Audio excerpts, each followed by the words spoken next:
ಸ್ನೇಹಿತರೆ, ಮೀಡಿಯಾ ಮಾಸ್ಟರ್ಸ್ಗೆ ಸ್ವಾಗತ ಸುಸ್ವಾಗತ. ಗೆಳೆಯರೆ, ಸ್ಟ್ರೈಟ್ ಆಫ್ ಹಾರ್ಮೋಸ್ ಸಂಕಷ್ಟದ ಕಾರಣದಿಂದ ಭಾರತದ ಆಮದು ರಫ್ತು ವ್ಯಾಪಾರ ಸಮಸ್ಯೆಗೆ ಸಿಲುಕಿಕೊಂಡಿರೋ ಸಂದರ್ಭದಲ್ಲಿ ಭಾರತಕ್ಕೆ ಅತಿದೊಡ್ಡ ವ್ಯಾಪಾರ ಮಾರ್ಗದ ಬಾಗಿಲೊಂದು ತೆರೆಕೊಂಡಿದೆ.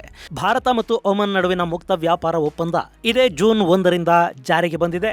ಇದು ಭಾರತಕ್ಕೆ ಮಧ್ಯಪ್ರಾಚ್ಯವನ್ನ ಮತ್ತು ಅಲ್ಲಿಂದ ಯುರೋಪನ್ನ ಸಂಪರ್ಕಿಸೋದಕ್ಕೆ ಸ್ಟ್ರೈಟ್ ಆಫ್ ಹಾರ್ಮೋಸ್ ಮೇಲಿನ ಡಿಪೆಂಡೆನ್ಸಿಯನ್ನ ಒಂದಷ್ಟರ ಮಟ್ಟಿಗೆ ಕಡಿಮೆ ಮಾಡುತ್ತೆ. ಹಾಗಾದ್ರೆ ಏನಿದು ಒಮನ್ ಹಾಗೂ ಭಾರತದ ನಡುವಿನ ಒಪ್ಪಂದ? ಇದರಿಂದ ಯಾರಿಗೆ ಹೇಗೆ ಲಾಭ ಆಗುತ್ತೆ? ಬನ್ನಿ ನೋಡೋಣ.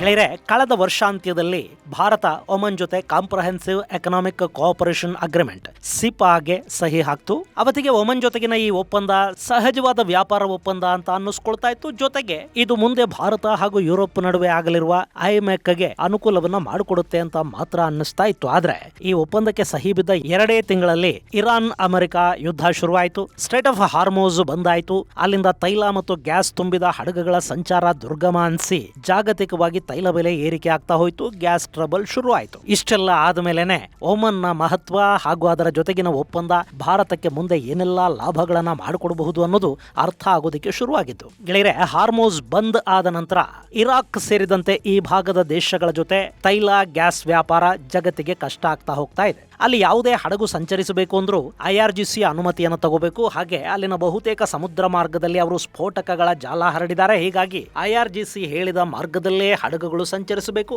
ಅದಕ್ಕೆ ಅವರಿಗೆ ಹಣ ಕೂಡ ಕೊಡಬೇಕು ಅಂತ ಹೇಳಲಾಗ್ತಾ ಇದೆ. ಇಲ್ಲಿ ಹಾರ್ಮೋಸ್ ಮಾರ್ಗ ತುಂಬಾ ಕಿರಿದಾಗಿರೋದ್ರಿಂದ ಇಲ್ಲಿ ಕೂಡ ಸ್ಫೋಟಕಗಳು ಎಲ್ಲೆಲ್ಲಿವೆ ಗೊತ್ತಿಲ್ಲದೆ ಇರೋದ್ರಿಂದ ಈ ಯುದ್ಧ ಶುರುವಾದ ದಿನದಿಂದಲೂ ಜಗತ್ತು ತೈಲ ಮತ್ತು ಗ್ಯಾಸ್ ಸಮಸ್ಯೆಗೆ ತುತ್ತಾಗ್ತಾ ಹೋಯಿತು. ಸ್ನೇಹಿತರೆ, ಈ ಮಾರ್ಗ ಬಂದಾಗೋದು ಅಂದ್ರೆ ಪೆಟ್ರೋಲ್, ಡೀಸೆಲ್ ಮತ್ತು ಗ್ಯಾಸ್ ಸರಬರಾಜಿಗೆ ಮಾತ್ರ ಸಮಸ್ಯೆ ಅಲ್ಲ. ಇಲ್ಲಿಂದ ದೊಡ್ಡ ಮಟ್ಟದ ರಸಗೊಬ್ಬರಗಳು ಭಾರತಕ್ಕೆ ಮತ್ತು ಚೈನಾಗೆ ರಫ್ತಾಗ್ತಾ ಇದ್ವು.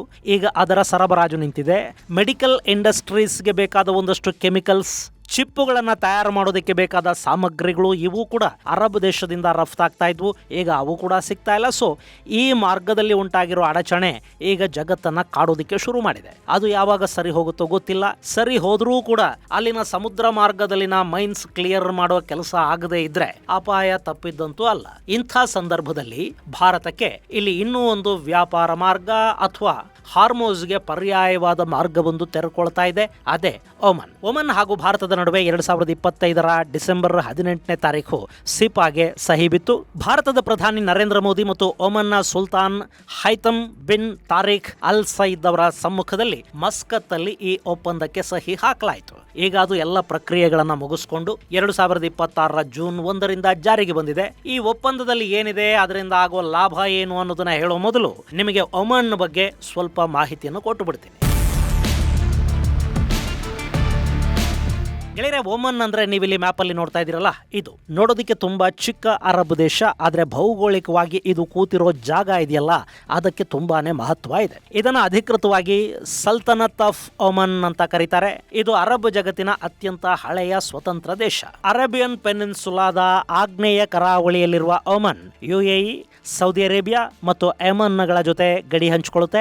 ಇದರ ಒಂದು ಬದಿಗೆ ಅರೇಬಿಯನ್ ಸಮುದ್ರ ಹಾಗೂ ಗಲ್ಫ್ ಆಫ್ ಒಮನ್ಗಳು ಕೂಡ ಇವೆ. ಅಷ್ಟೇ ಅಲ್ಲ, ಸ್ಟ್ರೈಟ್ ಆಫ್ ಹಾರ್ಮೋಸ್ ಅಲ್ಲಿ ಕೂಡ ಒಮನ್ಗೆ ಸೇರಿದ ಒಂದು ಚಿಕ್ಕ ಭೂಮಿಯ ತುಂಡಿದೆ. ಹೀಗಾಗಿ ಇದು ಅಲ್ಲಿ ಕೂಡ ತನ್ನ ಪ್ರಭಾವವನ್ನು ಹೊಂದಿದೆ. ಇದರ ರಾಜಧಾನಿ ಮಸ್ಕತ್. ಇನ್ನು ಎಲ್ಲ ಅರಬ್ ದೇಶಗಳ ಹಾಗೆ ಇಲ್ಲಿ ಕೂಡ ರಾಜಪ್ರಭುತ್ವ ಇದೆ. ಸದ್ಯಕ್ಕೆ ಹೈತಮ್ ಬಿನ್ ತಾರಿಕ್ ಅಲ್ ಸೈದ್ ಇಲ್ಲಿನ ಸುಲ್ತಾನ. ಒಮನ್ ನಲ್ಲಿ ಜನಸಂಖ್ಯೆ ಸುಮಾರು 45ರಿಂದ 50 ಲಕ್ಷ ಇದೆ. ಇಸ್ಲಾಂ ಇಲ್ಲಿನ ಅಧಿಕೃತ ಮತ, ಅಂದ್ರೆ ರಿಲಿಜಿಯನ್. ಇನ್ನು ಒಮನ್ನ ಜನ ತಮ್ಮ ಶಾಂತಿಯುತ ನಡವಳಿಕೆ ಮತ್ತು ಮಿತಭಾಷಿತ್ವದಿಂದ ಹೆಸರು ಮಾಡಿದ್ದಾರೆ. ಆ ದೇಶದ ಆಡಳಿತ ಕೂಡ ಅಷ್ಟೇ, ಯಾರ ಜೊತೆಗೂ ಜಗಳ ಮಾಡ್ಕೊಳ್ಳೋದಿಕ್ ಹೋಗೋದಿಲ್ಲ. ಅವರು ಅರಬ್ ದೇಶಗಳ ಜೊತೆ ಉತ್ತಮ ಸಂಬಂಧಗಳನ್ನ ಹೊಂದಿದ್ದಾರೆ. ಹಾಗೆ ಅಮೆರಿಕಾಗೆ ನೆಲೆ ಒದಗಿಸಿಕೊಟ್ಟಿದ್ದಾರೆ.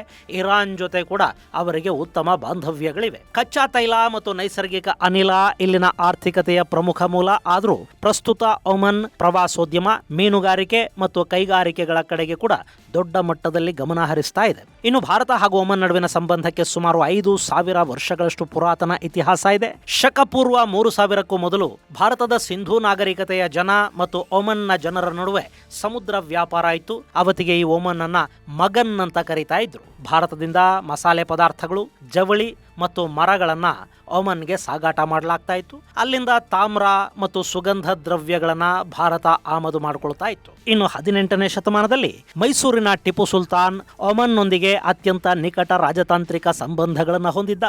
ಮಸ್ಕತ್ತಲ್ಲಿ ಟಿಪ್ಪು ಸುಲ್ತಾನ್ ತನ್ನದೇ ಆದ ಒಂದು ವ್ಯಾಪಾರ ಕಚೇರಿ ಅಂದ್ರೆ ಕಮರ್ಷಿಯಲ್ ಆಂಬೆಸಿಯನ್ನ ಕೂಡ ತೆರೆದಿದ್ದ ಅಂತ ಹೇಳಲಾಗುತ್ತೆ.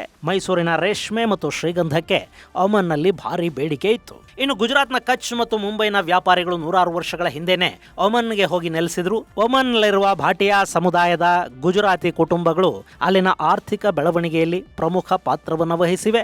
ಒಮನ್ನ ರಾಜಮನೆತನ ಈ ಭಾರತೀಯ ವ್ಯಾಪಾರಿಗಳಿಗೆ ಅಲ್ಲಿನ ಪೌರತ್ವವನ್ನು ಕೂಡ ಕೊಟ್ಟಿದೆ. ಹಾಗೆ ಆಧುನಿಕ ಒಮನ್ನ ಶಿಲ್ಪಿ ಅಂತಲೇ ಕರೆಸಿಕೊಳ್ಳುವ ದಿವಂಗತ Sultan Qaboos bin Said al Said ಭಾರತದೊಂದಿಗೆ ಅತ್ಯಂತ ನಿಕಟವಾದ ಸಂಬಂಧಗಳನ್ನು ಹೊಂದಿದ್ರು. ಅವರ ತಂದೆ ಸುಲ್ತಾನ್ ಸೈದ್ ಬಿನ್ ತೈಮೂರ್ ಅಜ್ಮೀರ್ನ ಮೇಯೋ ಕಾಲೇಜಲ್ಲಿ ಓದಿದ್ರು. ಸುಲ್ತಾನ್ ಖಾಬೂಸ್ ಅವರು ವಿದ್ಯಾರ್ಥಿಯಾಗಿದ್ದಾಗ ಭಾರತದ ಮಾಜಿ ರಾಷ್ಟ್ರಪತಿ ಡಾಕ್ಟರ್ ಶಂಕರ್ ದಯಾಳ್ ಶರ್ಮಾ ಅವರ ಬಳಿ ಪುಣೆಯಲ್ಲಿ ಶಿಕ್ಷಣವನ್ನ ಪಡ್ಕೊಂಡಿದ್ರು. ಅಂದ್ರೆ ಈ ಖಾಬೂಸ್ ನಮ್ಮ ರಾಷ್ಟ್ರಪತಿಗಳಾಗಿದ್ದ ಶಂಕರ್ ದಯಾಳ್ ಶರ್ಮಾ ಅವರ ಶಿಷ್ಯ. ಹೀಗಾಗಿ ಅವರು ಭಾರತವನ್ನ ತಮ್ಮ 2ನೇ ಮನೆ ಅಂತಲೇ ಭಾವಿಸ್ತಾ ಇದ್ರು. ಭಾರತ ಸರ್ಕಾರ ಅವರಿಗೆ ಗೌರವಾನ್ವಿತ ಗಾಂಧಿ ಶಾಂತಿ ಪ್ರಶಸ್ತಿಯನ್ನ ಕೊಡ್ತು. ಇನ್ನು ಈಗಿನ ಸುಲ್ತಾನ ಹೈತಮ್ ಬಿನ್ ತಾರಿಖ್ ಕೂಡ ಭಾರತದ ವಿಷಯದಲ್ಲಿ ಅತ್ಯಂತ ಒಲವನ್ನ ಹೊಂದಿದ್ದಾರೆ. ಇನ್ನು ಒಮನ್ ನಲ್ಲಿ ಸುಮಾರು 7 ಲಕ್ಷಕ್ಕೂ ಅಧಿಕ ಭಾರತೀಯರು ವಾಸ ಮಾಡ್ತಾ ಇದ್ದಾರೆ. ಡಾಕ್ಟರ್ಗಳು, ಇಂಜಿನಿಯರ್ಗಳು, ಬ್ಯಾಂಕರ್ಗಳಿಂದ ಹಿಡಿದು ಕಟ್ಟಡ ಕಾರ್ಮಿಕರವರೆಗೆ ಸಾಕಷ್ಟು ಭಾರತೀಯರು ಒಮನ್ನ ನಿರ್ಮಾಣಕ್ಕೆ ದೊಡ್ಡ ಕೊಡುಗೆಯನ್ನು ಕೊಟ್ಟಿದ್ದಾರೆ. ಅಲ್ಲಿನ ಅತಿ ದೊಡ್ಡ ವಲಸಿಗ ಸಮುದಾಯ ಭಾರತೀಯರದ್ದೇ. ಹಾಗೆ ಒಮನ್ ನಲ್ಲಿ ಶತಮಾನಗಳಷ್ಟು ಹಳೆಯದಾದ ದೇವಾಲಯಗಳು ಇವೆ. ಮಸ್ಕತ್ ಅಲ್ಲಿ ಶಿವನ ದೇವಸ್ಥಾನ ಇದೆ, ಕೃಷ್ಣನ ದೇವಸ್ಥಾನ ಇದೆ. ಹಾಗೆ ಗುರುದ್ವಾರಗಳ ನಿರ್ಮಾಣಕ್ಕೆ ಕೂಡ ಅಲ್ಲಿನ ರಾಜಮನೆತನ ಅವಕಾಶವನ್ನ ಮಾಡಿಕೊಟ್ಟಿದೆ. ಈಗ ಒಮನ್ ಜೊತೆ ಭಾರತಕ್ಕೆ ಮುಕ್ತ ವ್ಯಾಪಾರ ಒಪ್ಪಂದ ಆಗಿದೆ. ಇಲ್ಲಿ ಈ ಒಮನ್ನ ಭೌಗೋಳಿಕ ಮಹತ್ವವನ್ನು ನಾವು ಗಮನಿಸೋದಾದ್ರೆ ಇದು ಅರಬ್ಬಿ ಸಮುದ್ರದಲ್ಲಿ ಪರ್ಷಿಯನ್ ಗಲ್ಫ್ ಅನ್ನ ತಲುಪುವ ಮಾರ್ಗದಲ್ಲಿದೆ. ಆದ್ರೆ ಸ್ಟ್ರೈಟ್ ಆಫ್ ಹಾರ್ಮೋಸ್ ನಿಂದ ಹೊರಗಿದೆ. ಹಾಗೆ ಸೌದಿ ಅರೇಬಿಯಾ, ಯುಎಇಗಳ ಜೊತೆ ಭೂಗಡಿಗಳನ್ನು ಹಂಚಿಕೊಳ್ಳುತ್ತೆ. ಹೀಗಾಗಿ ಸ್ಟ್ರೈಟ್ ಆಫ್ ಹಾರ್ಮೋಸ್ ಮತ್ತು ಕೆಂಪು ಸಮುದ್ರ ಎರಡೂ ಏಕಕಾಲಕ್ಕೆ ಸಂಕಷ್ಟಕ್ಕೀಡಾದರೂ ಕೂಡ ಅರಬ್ ದೇಶಗಳ ಜೊತೆಗಿನ ವ್ಯಾಪಾರಕ್ಕೆ ಮತ್ತು ಯುರೋಪ್ ಅನ್ನ ಮೆಡಿಟರೇನಿಯನ್ ಮೂಲಕ ಸಂಪರ್ಕಿಸೋದಕ್ಕೆ ದೊಡ್ಡ ಸಂಪರ್ಕ ಸೇತುವೆಯಂತೆ ಕೆಲಸ ಮಾಡೋ ಸಾಮರ್ಥ್ಯ ಇರೋದು ಈ ಒಮನ್ಗೆ. ಇನ್ನು ಒಮನ್ ಹಾಗೂ ಭಾರತದ ನಡುವೆ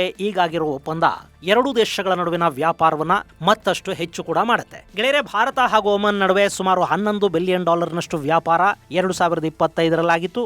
ಮುಂದಿನ ದಿನಗಳಲ್ಲಿ ಅದು ದುಪ್ಪಟ್ಟಾಗುವ ಸಾಧ್ಯತೆ ಕಾಣಿಸ್ತಾ ಇದೆ. ಹಾಗೆ ಒಮನ್ನಿಂದ ಭಾರತಕ್ಕೆ crude oil, gas, fertilizers, ammonia, methanol, marble products, ಖರ್ಜೂರ ಮುಂತಾದವು ಬರುತ್ತವೆ.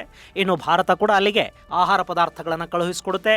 ಎಲೆಕ್ಟ್ರಾನಿಕ್ಸ್, ಔಷಧಗಳು, textiles, gems and jewellery, engineering goods, leather products, ಪಾದರಕ್ಷೆಗಳು, ಸಮುದ್ರ ಆಹಾರದ ಉತ್ಪನ್ನಗಳು, ಕೃಷಿ ಉತ್ಪನ್ನಗಳು, ಹೀಗೆ ಸಾಕಷ್ಟು ವಸ್ತುಗಳು ಭಾರತದಿಂದ ಅಲ್ಲಿಗೆ ರಫ್ತಾಗತ್ವೆ. ಇನ್ನು ಇಷ್ಟು ದಿನ ಭಾರತದ ವಸ್ತುಗಳ ಮೇಲೆ ಒಮನ್ 5% ಟ್ಯಾರಿಫ್ ಅನ್ನು ಹಾಕ್ತಾ ಇತ್ತು. ಈಗ ಎರಡೂ ದೇಶಗಳ ನಡುವೆ ವ್ಯಾಪಾರ ಒಪ್ಪಂದಕ್ಕೆ ಸಹಿ ಬಿದ್ದ ಕಾರಣ ಅಲ್ಲಿ 98% ಭಾರತೀಯ ವಸ್ತುಗಳಿಗೆ ಒಮನ್ ಟ್ಯಾರಿಫ್ ಅನ್ನ ವಿಧಿಸೋದಿಲ್ಲ. ಹೀಗಾಗಿ ಭಾರತೀಯ ವಸ್ತುಗಳ ಬೆಲೆ ಒಮನ್ ನಲ್ಲಿ ಸ್ವಲ್ಪ ಕಡಿಮೆ ಕೂಡ ಆಗುತ್ತೆ. ಮಾರುಕಟ್ಟೆಯಲ್ಲಿ ಕಾಂಪೀಟ್ ಮಾಡೋ ಅವಕಾಶ ಕೂಡ ಭಾರತಕ್ಕೆ ಸಿಗುತ್ತೆ. ಅದರಲ್ಲೂ ಭಾರತದ ಟೆಕ್ಸ್ಟೈಲ್ಸ್, ಔಷಧಗಳು, ವ್ಯಾಕ್ಸಿನ್, ಆಹಾರ ಸಾಮಗ್ರಿ, ಎಂಜಿನಿಯರಿಂಗ್ ಪ್ರಾಡಕ್ಟ್ಗಳು, ಎಂಎಸ್ಎಂಇ ಉತ್ಪನ್ನಗಳ ಮಾರಾಟ ಅಲ್ಲಿ ಹೆಚ್ಚಾಗುವ ಅವಕಾಶ ಇರುತ್ತೆ. ಜೊತೆಗೆ ಭಾರತದ ಎಲೆಕ್ಟ್ರಾನಿಕ್ಸ್ ಉಪಕರಣಗಳ ಎಕ್ಸ್ಪೋರ್ಟ್ ಕೂಡ ಮುಂದಿನ ದಿನಗಳಲ್ಲಿ ಒಮನ್ಗೆ ಹೆಚ್ಚಾಗೋ ಸಾಧ್ಯತೆ ಇರುತ್ತೆ. ಸದ್ಯಕ್ಕೆ ಒಮನ್ ಸುಮಾರು $1.7 ಬಿಲಿಯನ್ ಮೌಲ್ಯದ ಎಲೆಕ್ಟ್ರಾನಿಕ್ಸ್ ಅನ್ನ ಆಮದು ಮಾಡಿಕೊಳ್ತಾ ಇದೆ. ಅದರಲ್ಲಿ ಭಾರತದ ಪಾಲು ಕೇವಲ $146 ಮಿಲಿಯನ್ ಮಾತ್ರ. ಇನ್ನು ಈಗ ಟ್ಯಾರಿಫ್ 0 ಆಗೋದ್ರಿಂದ ಅಲ್ಲಿನ ಎಲೆಕ್ಟ್ರಾನಿಕ್ಸ್ ಮಾರುಕಟ್ಟೆಯಲ್ಲಿ ಭಾರತ ಹೆಚ್ಚು ಕಾಂಪೀಟ್ ಮಾಡೋದಕ್ಕೆ ಅವಕಾಶ ಸಿಗುತ್ತೆ. ಇನ್ನು ಈ ಒಪ್ಪಂದ ಕೇವಲ ಒಮನ್ ಜೊತೆಗಿನ ವ್ಯಾಪಾರಕ್ಕೆ ಮಾತ್ರ ಸೀಮಿತ ಅಲ್ಲ. ಭಾರತ ಇಲ್ಲಿ ಒಮನ್ ಮೂಲಕ ಇಡೀ ಅರಬ್ ದೇಶಗಳ ವ್ಯಾಪಾರದ ಬಾಗಿಲನ್ನೇ ತೆರೀತಾ ಇದೆ. ಹಾಗೆ ಒಮನ್ ಮೂಲಕ ಯುರೋಪ್ ಅನ್ನ ತಲುಪುವ ಯೋಜನೆ ಕೂಡ ಈ ಒಪ್ಪಂದದ ಮೂಲಕ ಸಾಕಾರಗೊಳ್ಳುತ್ತೆ. ಗೆಳೆಯರೆ, ಒಮನ್ನಲ್ಲಿ ಡುಕುಮ್, ಸಲಾಲಾಹ್ ಮತ್ತು ಸೋಹರ್ ಅನ್ನೋ 3 ಪ್ರಮುಖ ಪೋರ್ಟುಗಳಿವೆ. ಅದರಲ್ಲಿ ಈ ಡುಕುಮ್ ಪೋರ್ಟ್ ಇದೆ ನೋಡಿ, ಇದು ಡೀಪ್ ಸಿ ಪೋರ್ಟು. ದೊಡ್ಡ ಹಡಗುಗಳಿಗೆ ಅವಕಾಶ ಕಲ್ಪಿಸಿಕೊಡೋ ಪೋರ್ಟ್ ಇದು. ಈಗ ಭಾರತದ ಪ್ಲಾನ್ ಏನು ಅಂದ್ರೆ ಐಮೆಕ್ ಅಂದ್ರೆ India Middle East Europe economic ಕಾರಿಡಾರ್ಗೆ ಈ ಡುಕುಮ್ ಪೋರ್ಟ್ ಅನ್ನ ಪ್ರಮುಖ ಕೇಂದ್ರವನ್ನಾಗಿ ಮಾಡಿಕೊಳ್ಳುವುದು. ಭಾರತದಿಂದ ರಫ್ತಾಗೋ ವಸ್ತುಗಳು ಡುಕುಮ್ಗೆ ಹೋಗುತ್ತವೆ. ಅಲ್ಲಿಂದ ಒಮನ್ ಮೂಲಕ ರಸ್ತೆ ಹಾಗೂ ರೈಲು ಮಾರ್ಗಗಳಲ್ಲಿ ಯುಎಇ, ಸೌದಿ ಅರೇಬಿಯಾಗಳನ್ನು ತಲುಪುತ್ತವೆ. ಅಲ್ಲಿಂದ ಜೋರ್ಡಾನ್ ಮೂಲಕ ಇಸ್ರೇಲಿನ ಹೈಫಾ ಬಂದರಿಗೆ ಹೋಗಿ ಅಲ್ಲಿ ಅಲ್ಲಿಂದ ಮೆಡಿಟರೇನಿಯನ್ ಮೂಲಕ ಸೈಪ್ರಸ್, ಇಟಲಿ ಹಾಗೂ ಇನ್ನಿತರ ಯುರೋಪಿಯನ್ ದೇಶಗಳನ್ನು ತಲುಪ್ತಾ ಹೋಗುತ್ತವೆ. ಈ ಮಾರ್ಗ ಕಾರ್ಯರೂಪಕ್ಕೆ ಬಂದ್ರೆ ಕೆಂಪು ಸಮುದ್ರದ ಮೇಲಿನ ಒತ್ತಡ ಕಡಿಮೆ ಆಗುತ್ತೆ. ಹೌತಿಗಳು ನಾಳೆ ಬಾಬ್ ಅಲ್ ಮಂದಾಬ್ ಅಲ್ಲಿ ದಾಳಿ ಮಾಡ್ತೀವಿ ಅಂತ ಮಾಡೋ ಬ್ಲಾಕ್ ಮೇಲ್ ಕೂಡ ಕಡಿಮೆ ಆಗುತ್ತೆ. ಹಾಗೆ ಸ್ಟ್ರೈಟ್ ಆಫ್ ಹಾರ್ಮುಜ್ ಮೇಲಿನ ಅವಲಂಬನೆಯಿಂದ ಕೂಡ ಬಹುತೇಕ ಭಾರತಕ್ಕೆ ಮುಕ್ತಿ ಸಿಕ್ಕಿಬಿಡುತ್ತೆ. ಅದಕ್ಕೆ ಈಗ ಭಾರತ ಹಾಗೂ ಒಮನ್ ನಡುವಿನ ಒಪ್ಪಂದ ದೊಡ್ಡ ಕೊಡುಗೆಯನ್ನು ಕೊಡುತ್ತವೆ. ಹಾಗೆ ಭಾರತಕ್ಕೆ ಒಮನ್ನ ಡುಕುಂ ಬಂದರನ್ನ ಬಳಸಿಕೊಳ್ಳುವ ಅವಕಾಶ ಸಿಗುತ್ತೆ. ಭಾರತೀಯ ನೌಕಾಪಡೆಗೆ ಈ ಬಂದರಿನ ಬಳಕೆಗೆ ಅನುಮತಿಯನ್ನ ಒಮನ್ ಈಗಾಗಲೇ ಕೊಟ್ಟಿದೆ. ಸೊ ಹಿಂದೂ ಮಹಾಸಾಗರದಲ್ಲಿ ಚೈನಾದ ಪ್ರಭಾವವನ್ನು ನಿಯಂತ್ರಿಸೋದಕ್ಕೆ ಮತ್ತು ಈ ಭಾಗದಲ್ಲಿ ಕಡಲ್ಗಳ್ಳರ ವಿರುದ್ಧ ಹೋರಾಡೋದಕ್ಕೆ, ಅರಬ್ಬಿ ಸಮುದ್ರದ ಮೇಲೆ ಕೂಡ ಒಂದು ಹಿಡಿತವನ್ನ ಸಾಧಿಸೋದಕ್ಕೆ ಈ ಡುಕುಂ ಬಂದರ್ ಮೂಲಕ ಭಾರತದ ನೌಕಾಪಡೆಗೆ ಅವಕಾಶ ಸಿಗುತ್ತೆ. ಹಾಗೆ ಒಮನ್ ಕಚ್ಚಾ ತೈಲದ ದೊಡ್ಡ ಮೂಲ ಕೂಡ. ತುರ್ತು ಸಂದರ್ಭಗಳಿಗೆ ಭಾರತ ತನ್ನ ಆಯಕಟ್ಟಿನ ತೈಲ ನಿಕ್ಷೇಪಗಳನ್ನ ಬಳಸಿಕೊಳ್ಳೋದಕ್ಕೆ ಕೂಡ ಒಮನ್ ಇಲ್ಲಿ ಅವಕಾಶವನ್ನು ಕೊಡುತ್ತೆ. ತನ್ನದೇ ಆದ ಉಪಗ್ರಹ ಉಡಾವಣಾ ಕೇಂದ್ರವನ್ನ ಒಮನ್ ಅಭಿವೃದ್ಧಿಪಡಿಸ್ತಾ ಇದೆ. ಅದಕ್ಕೆ ಬೇಕಾದ ತಂತ್ರಜ್ಞಾನದ ನೆರವನ್ನ ನಮ್ಮ ಇಸ್ರೋ ಕೊಡ್ತಾ ಇದೆ. ಇದು ಬಾಹ್ಯಾಕಾಶ ರಂಗದಲ್ಲಿ ಭಾರತದ ಹಿಡಿತವನ್ನು ಬಲಪಡಿಸುತ್ತೆ. ಇದೆಲ್ಲದರ ಜೊತೆಗೆ ಭಾರತದ UPI ವ್ಯವಸ್ಥೆಯನ್ನ ಒಮನ್ ನಲ್ಲಿ ಅಳವಡಿಸ್ತಾ ಇದ್ದಾರೆ. ಅಲ್ಲಿರುವ ಲಕ್ಷಾಂತರ ಭಾರತೀಯ ವಲಸಿಗರಿಗೆ ಮತ್ತು ವ್ಯಾಪಾರಿಗಳಿಗೆ ಇದು ಹಣದ ವಹಿವಾಟನ್ನ ಸುಲಭಗೊಳಿಸುವುದರ ಜೊತೆಗೆ ನಮ್ಮ ಸಾಫ್ಟ್ ಪವರ್ ಅನ್ನು ಕೂಡ ಹೆಚ್ಚು ಮಾಡುತ್ತೆ. ಸೊ ಅಂಥದ್ದೊಂದು ಒಪ್ಪಂದ ಜೂನ್ 1ರಿಂದ ಜಾರಿಯಾಗಿದ್ದು ಭಾರತಕ್ಕೆ ಸ್ಟ್ರೈಟ್ ಆಫ್ ಹಾರ್ಮೋಸ್ಗೆ ಪರ್ಯಾಯವೊಂದನ್ನು ಈ ಒಪ್ಪಂದ ಒದಗಿಸಿಕೊಡ್ತಾ ಇದೆ. ಇದು ಗೆಳೆಯರೆ ಭಾರತ ಒಮನ್ ನಡುವಿನ ವ್ಯಾಪಾರ ಒಪ್ಪಂದ ಹಾಗೂ ಅದರ ಲಾಭಗಳಿಗೆ ಸಂಬಂಧಪಟ್ಟ ಒಂದಷ್ಟು ಮಾಹಿತಿ. ಮುಂದಿನ ಸಂಚಿಕೆಯಲ್ಲಿ ಮತ್ತಷ್ಟು ವಿಶೇಷಗಳ ಜೊತೆ ಮತ್ತೆ ಭೇಟಿಯಾಗೋಣ. ಅಲ್ಲಿವರೆಗೆ ಜೈ ಹಿಂದ್, ಜೈ ಕರ್ನಾಟಕ.